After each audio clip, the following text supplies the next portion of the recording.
Buenas tardes, vamos a retomar nuestras lecciones, nuestras meditaciones después de una semana, porque el jueves pasado estuvimos en la festividad de Corpus Christi, que nos llevó prácticamente todo el día. Nuestro tema hoy es muy breve, dado que grabaré una versión de 10-15 minutos, que es la que transmitimos, y luego una de media hora para YouTube. Vamos a iniciar en el nombre del Padre, del Hijo y del Espíritu Santo. Pues nos encomendamos al Señor que nos ilumine con su gracia y seguir avanzando con entusiasmo a través de los capítulos de esta historia de salvación en Cristo Jesús. Que el Espíritu Santo nos ilumine de su gracia y nos dé la perseverancia. Ya casi vamos a la mitad de este Evangelio. Que Dios fortalezca y nos dé su gracia. Por Jesucristo nuestro Señor. Muy bien, pues haciendo un repaso. Cada vez va a ser más difícil hacer repasos desde el primer capítulo, pero es parte del ejercicio. Primer capítulo nos narra la genealogía de Jesús y el nacimiento de Jesús, con la problemática propia en su familia, José y María. El capítulo 2 nos va a hablar de la llegada de los magos de Oriente, la huida a Egipto, la matanza de los niños inocentes, el regreso de Egipto y su instalación en Nazaret. El capítulo 3 nos va a hablar de la predicación de Juan Bautista y del bautismo de Jesús. El capítulo 4 nos va a hablar de Jesús en el desierto siendo tentado por el demonio, la aprehensión de Juan Bautista y Jesús que toma de algún modo la estafeta de la predicación, se desplaza del desierto a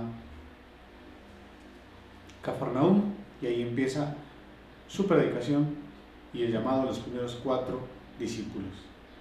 Capítulo 5 pues es el primero de los discursos de Mateo y va a abarcar el capítulo 5, 6 y 7. En el capítulo 5 empieza hablando de las bienaventuranzas. Después nos habla de que somos sal y luz de la tierra, para después afianzar el tema de el plus, la plenitud de la ley de Moisés en su persona. Después una serie de ejemplos que hablan de esa plenitud respecto a la ley de Moisés. El resto del capítulo 5 y también el capítulo 6, con algunos énfasis. En el capítulo 6, hablando del ayuno, la oración, la limosna. Y ahí, en nuestra clave mnemotécnica, pues grabarnos que, así como en el capítulo 5 son las bienaventuranzas lo central, lo más visible, en el capítulo 6 es la oración del Padre Nuestro. En el capítulo 7, el tema pues, del equilibrio, ¿no? De no juzgar y no serás juzgado, con la vara que midas serás medido, entre otros elementos. En el capítulo 8 y 9 es parte narrativa, la colección de milagros del Evangelio según San Mateo, y prácticamente ocupa todo con milagros, salvo 2 afirmaciones ahí, una de carácter vocacional. El capítulo 9, aunque es de milagros, cierra hablando de que la mies es mucha y los operarios pocos. Eso lo acabamos de leer en estos días, de hecho, el domingo. Y da el paso para el capítulo 10. El capítulo 10 es el segundo discurso. Repito, el anterior era el capítulo 5, 6 y 7. El capítulo 10 es el segundo discurso. Ocupa un solo capítulo. Nos va a hablar de la llamada de sus discípulos, llamándolos apóstoles, enumerándolos, los 12, y dándoles una serie de instrucciones. El capítulo 11,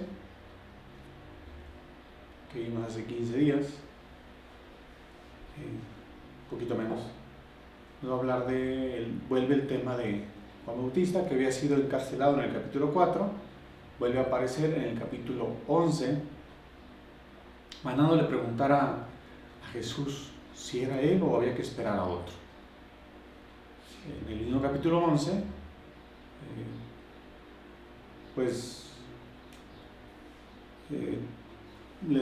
a propósito del mes de junio, les hablaba que, bueno, ahí viene las citas, sobre todo al final, que nos van a hablar del Evangelio de los sencillos y un Jesús que nos invita a aprender de él, que es manso y humilde de corazón. Antes de eso, pues hace unos reclamos sensibles a las ciudades que no han hecho penitencia con todo y su predicación. En el capítulo 12, que es el último que vimos, que pues un capítulo intenso, hablando de pues esta guerra entre el bien y el mal, entre Jesús y el demonio y el oscuro, que nos llevó a algo de tiempo la semana pasada. Y también un tema importante de este capítulo es el tema del sábado, con lo cual Jesús le pega a la institución judía, y es donde pues ya se planea matarlo. Hasta ahí el recorrido de 12 capítulos. Sencillo, ¿verdad? Bueno, así nos vamos a ir aprendiendo todos. Capítulo 13 es importante por dos razones. Bueno, para mí, fundamentalmente. Es el tercero de los discursos. Repito. Primer discurso, capítulo 5, 6 y 7.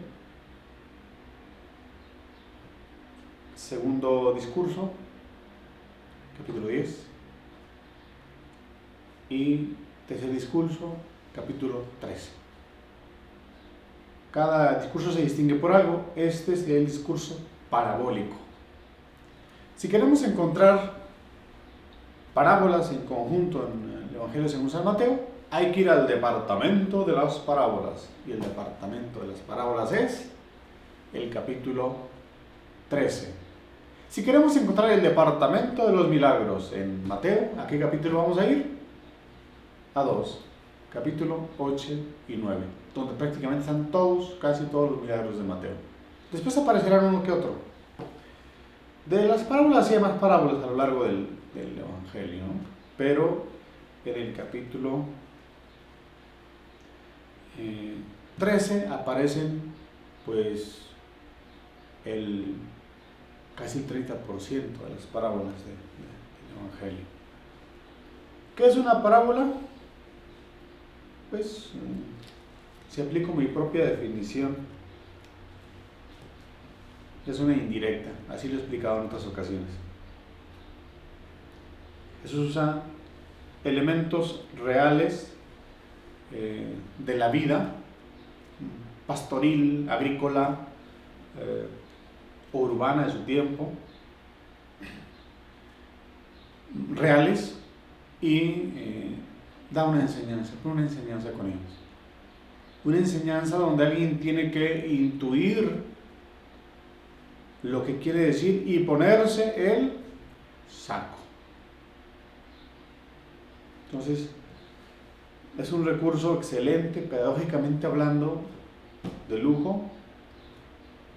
Si pudiéramos darle un aplauso a Jesús, un reconocimiento, sería el mejor pedagogo de la historia con esta técnica. A lo largo de la historia varios han usado esto, ¿no? Con otros formatos, las fábulas, las alegorías, que sí implican una modificación de la realidad para una enseñanza, personajes un tanto ficticios, extranaturales, o también muy modificados. Jesús no, la vida real para dar enseñanzas reales y concretas, pero con ese espacio de interpretación, donde el individuo tiene que hacerse la pregunta, verse retado y luego concluir con molestia, con satisfacción, con alegría, con enojo. Las neurociencias aplicadas a la educación en los últimos años pues nos han enseñado eso, que el cerebro del ser humano es parabólico. Y si pues no lo creemos, pues piensen nomás en los chistes, ¿no? Al ser humano le gustan los chistes, sobre todo los de doble sentido. Entre más doble sentido sea, es más parabólico. Da la mitad de la información y el cerebro se encarga de terminar la frase, terminar la idea. Luego dirá alguien, ¡ay, qué mal pensado eres! Pues sí, o sea, tú le generas la idea y el otro la termina. Eso es parabólico. Al cerebro le encanta lo parabólico. Le gusta que le mientan, le gusta que le digan información a medias para hacer el timing, ¿no? Entonces, la música tiene mucho de eso, la poesía tiene mucho de parabólico. Y parte de nuestra vida, si se le llama educación, tiene algo de parabólico. Cuando quieres hablarle a alguien de forma educada, tienes que sacrificar las navajas de un argumento, de un problema, para decírselo a alguien. Si quieres que alguien baje de peso, me gusta hacer ese ejemplo, ¿le puedes decir, gordo, baja de peso? No, ¿verdad? Le vas a decir, oye, los triglicéridos están altos. Sí, vamos a bajar de peso. Entonces, hay gente que dice, yo soy muy directo, soy muy directa, ¿eh? Y se la pasan de problema en problema porque son directos. Y yo suelo decirles, no eres directo, eres imprudente. ¿Por qué? La verdad, que la verdad no peca, pero incomoda, etc. Bueno, la enseñanza de Jesús es, Él dijo las verdades más fuertes para la gente de su tiempo, pero la dijo como parábolas. Y pegó para la historia. No tuvo que ser imprudente y andarse peleando con todo el mundo siempre. Esa es la parábola. Cuando hablamos de educación, repito, implica mucho de eso. Se tienen que decir las verdades, sí, pero verdades que construyan, verdades que pueda recibir la otra persona, que pueda recibir el otro cerebro al que le estás hablando. Si le dices a alguien algo ofensivo, automáticamente se cierra. Y por muy directo que quiera ser, tu comentario no va a servir para nada, porque se cerró la otra persona. ¿Por qué? Porque el cerebro es parabólico.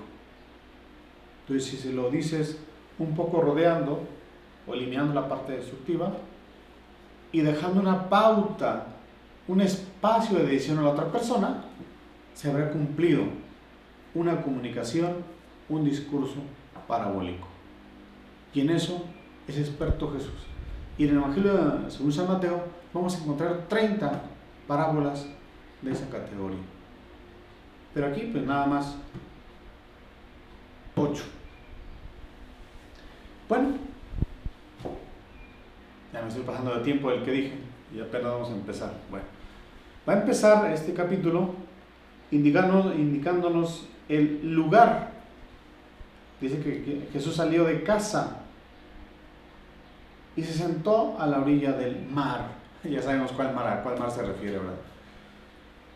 ¿Salió de casa? ¿De qué casa salió? ¿De qué pueblo salió? ¿Dónde estaba viviendo Jesús? Muy bien. Si se los olvidó, se los dejo de tarea, pero se supone que debemos saber dónde está viviendo Jesús. No el número de la casa, ni la calle, pero sí el pueblo. Y dice, se reunió tanta gente junto a él que tuvo que subirse a una barca mientras toda la gente se quedaba en la orilla. y les habló muchas cosas en parábolas. Lo especifica, parábolas. Después de eso viene la primera parábola. La parábola del sembrador. Una parábola que tiene más vacíos que elementos que evidencien, ¿verdad? Lo que quiere decir. En otras parábolas dice, va a comparar el reino de los cielos con algo. Y aquí no compara nada. Uno se va con la finta de que está hablando de los reinos de los cielos, pero porque ya lo leíste. Pero empieza así. Salió un sembrador a sembrar. Pero al sembrar unas semillas cayeron a lo largo del camino y vinieron las aves y se las comieron. Otras cayeron en tierra, en pedregal, donde no tenía mucha tierra, brotaron enseguida, pero se secaron. Otras cayeron entre abrojos, entre espinos, y no funcionaron. Otras cayeron en tierra buena y dieron fruto, unos al 100%, otros al 60% y otros al 30%. El que tenga oídos, que oiga. ¿Qué nos está describiendo esto? Un sembrador sembrando. Punto. Es una parábola a la mitad. Pero cierra de esta manera. El que tenga oídos, que oiga. Entonces, se pasó aquí Jesús de parabólico, ¿no? Si de por sí hablaba en parábolas, aquí está hablando con media parábola. Un sembrador salió a sembrar y sembró aquí, sembró allá y ya la cosecha. Y luego, como cuando les cuentan un chiste, ¿verdad?, que no está lo suficientemente parabólico y no te ríes. Hay gente que dice, ay, no me gusta contar chistes porque nadie se ríe. Sí, mandas la parábola a la mitad. Eso está pasando con esta primera parábola del sembrador. Se ve el sembrador a sembrar, sembró aquí, sembró allá, y cosechó 30, 60 y 100. ¿Eso qué enseña? Tendrías que buscarle. Pues quiere decir que las cosechas no todas van a ser al 100. Ok, es una enseñanza. Pero ya va muy forzado el panorama. Voy a brincarme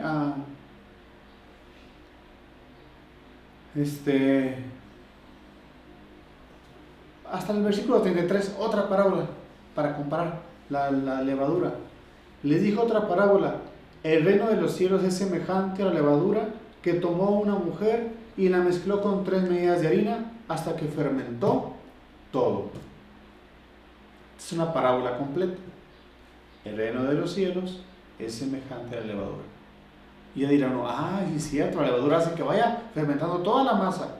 Entonces, el reino de Dios es algo como las bacterias, los microbios de la levadura que van trabajando y expanden y se entiende más. Volvemos a la del sembrador.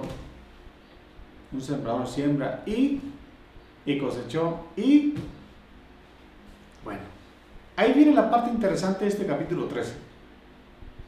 No solo nos va a decir parábolas, sino que va a dar una explicación sobre parábolas,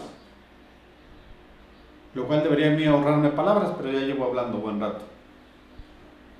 Nada más la parábola del sembrador nos va a ocupar del versículo 4 al versículo 23. Pero no todo habla del sembrador.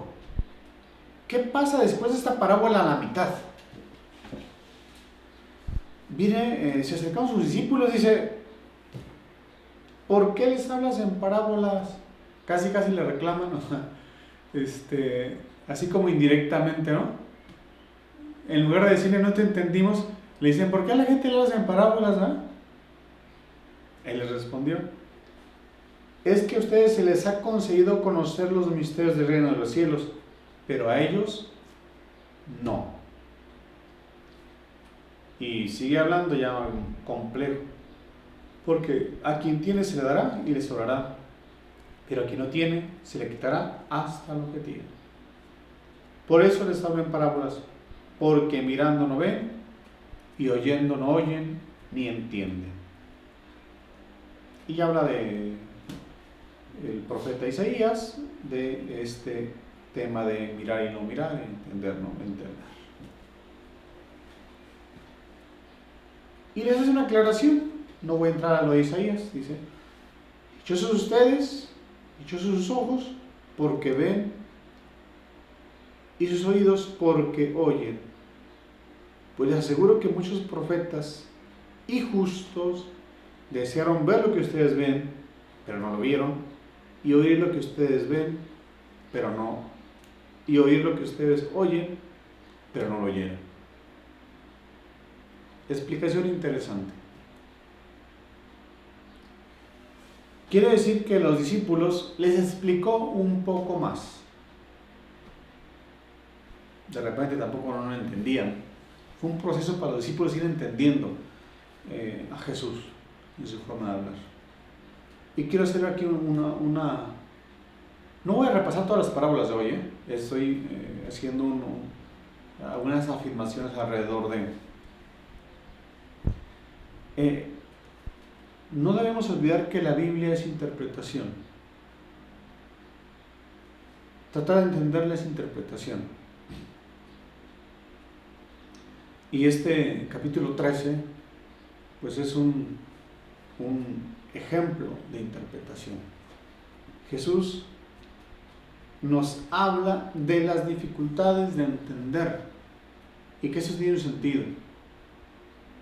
Nos habla que Él ha dado la oportunidad a algunos de entender de manera privilegiada, y esos son los discípulos.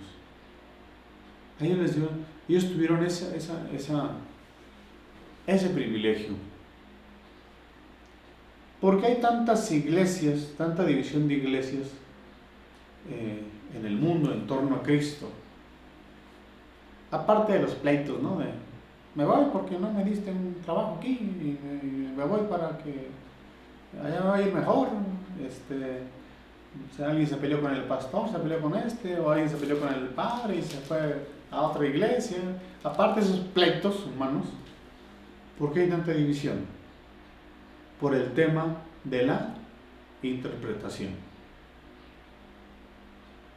Muchas divisiones se dan porque cada uno entiende algo diferente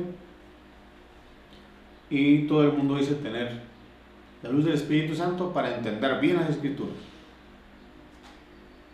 Es cierto que Jesús promete el Espíritu Santo y que ayudará a entender, a recordar lo que Él ha enseñado.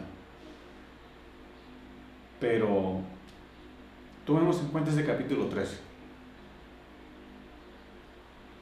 Aquí es el mismo Jesús el que está explicando.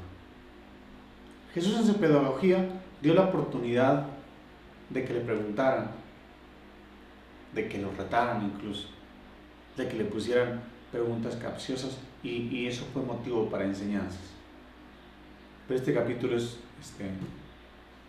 bien interesante para entender que no todo es como está escrito. ¿Qué fronteras tiene la interpretación? La interpretación pues puede ser muy técnica o muy convenenciera en otros términos. El ejemplo que nos pone de frente a otras iglesias, a veces dicen es que seguimos al pie de la letra el texto. Pero si seguimos al pie de la letra el texto, habrá un texto que está más adelante, 6 capítulos más adelante, 5, donde dice: si tu mano te es ocasión de pecado, córtatela. Eso es literal, ¿no? Si yo le digo a alguien de otra iglesia eso, va a decir: no, eso es simbólico. Ah, caray, entonces ¿Lo toma literal o lo toma simbólico? Me gusta mucho ese ejemplo. Cuando lleguemos a ese capítulo voy a profundizar sobre eso. O sea, hay un límite. O sea, ¿cuánto es literal en la Biblia y cuánto es simbólico? Entre un punto y otro está la división de las iglesias. En términos de interpretación. Repito, en términos de interpretación, no de intereses económicos, enojos y demás frustraciones humanas, ¿no? En términos de interpretación, en ese arco está la división de tanta iglesia. Bien, dice Jesús, dichosos ustedes, porque ustedes sí están teniendo acceso a la información, a la explicación. Y les especifica, dice, ustedes pues escuchan la parábola del sembrador. Ahí viene la explicación. Cuando alguien oye la palabra del reino y no la comprende, viene el maligno y arrebata lo sembrado en su corazón. Este es el que fue sembrado a lo largo del camino. Ojo, aquí ya habló del reino. O sea, en cada parábola va a estar hablando del reino, directo o insinuado, pero en el sembrador no dice nada. Hablan del puro sembrador. Entonces, casi intencionalmente Jesús mandó a la mitad la parábola. Pero aquí él explica. Y él explica, pues, bonito. No me meto más en eso, ustedes ya lo leyeron, pero señalo esa parte. Jesús mismo detalla el porqué. Si quieren recordar en esta clave mnemotécnica, el capítulo 3 se va a hacer con la parábola del sembrador. Correcto. Y ya se me acabó el tiempo. Pero hay otra parábola, igual tiene que ver con la agricultura. Voy a preguntar lo que les pregunto a veces en la misa. Si yo digo la palabra cizaña, ¿se les viene una persona a la cabeza? No, ¿verdad? Bueno, hay gente que sí, no sé en quién pienso, me dice, ¿no? Bueno, en este mismo capítulo 13 aparece la parábola de la cizaña. Se siembra trigo y de repente, cuando sale junto con cizaña. Le preguntan al dueño, ¿quieres que arranquemos la cizaña? Y dice, no. Corremos el riesgo de dañar el trigo. Hay que dejarlos que crezcan juntos. Y ya cuando llegue al final, hacemos corte, la cizaña al fuego y el trigo a los graneros. Esa es la parábola de la cizaña. Nos va a explicar un poco este asunto del bien y el mal en el mundo, ¿eh? Pero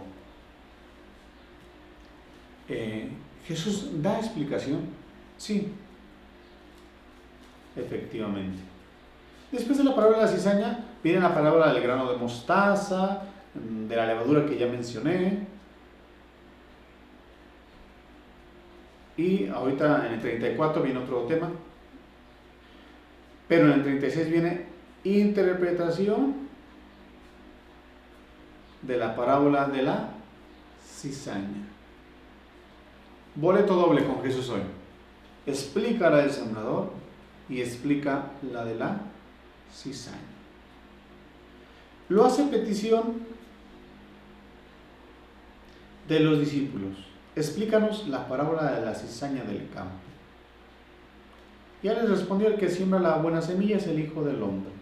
El campo es el mundo, la buena semilla son los hijos del reino, las cizañas son los hijos del maligno y el enemigo que la siembra es el diablo. Bueno, ahí está la explicación.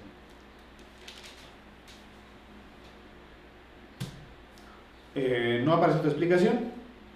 Ya para terminar, retomo el versículo 34 que ahorita me brinqué. En el versículo 3, cuando está sentado a la orilla del mar, les habló muchas cosas en parábolas, dice. En el versículo 34 dice: todo esto dijo Jesús en parábolas a la gente, y nada les hablaba sino en parábolas, para que se cumpliese así lo dicho por el profeta. Abriré con parábolas mi boca. anunciaré lo que estaba oculto desde la creación del mundo. No es cualquier cosa el tema de las parábolas. Va a ser una estructura muy importante en el Evangelio. Le digo aquí, 30 parábolas promedio y 29-30. Y más o menos ahí se da el número con San Lucas. Marcos tiene pocas parábolas porque se dedica a puro milagro. También tiene su departamento de parábolas. Marcos es el capítulo 4. Pero, bueno, pues hasta ahí ya voy a cerrar porque me pasé. El tema de las parábolas. ¿Son importantes? Sí. Este capítulo 13 es discurso parabólico, departamento de parábolas en el capítulo mencionado del Evangelio según San Mateo. Quédense con la parábola que más les guste. A uno les gustará la del sembrador, a otros les va a gustar más las de la cizaña, ¿verdad? Bueno, la que sea, pero que ayude a que nos grabemos el capítulo 13. Y pues el siguiente jueves, primero Dios, entraremos ya al capítulo 14 y con eso pues iremos a la mitad de nuestro curso. Vamos a ver qué es lo que le pasa a Juan Bautista en el capítulo 14, cómo le va a Pedro cuando quiere retar a Jesús y caminar sobre el agua. Bueno, pero por lo pronto, pues ahí está. A los que les guste la enseñanza, la escuela, el magisterio, pues una gran lección es el capítulo 13 de San Mateo. Les pido que Dios los guarde, el Señor esté con ustedes y la bendición de Dios Todopoderoso, Padre, Hijo y Espíritu Santo, descienda sobre ustedes, permanezca para siempre.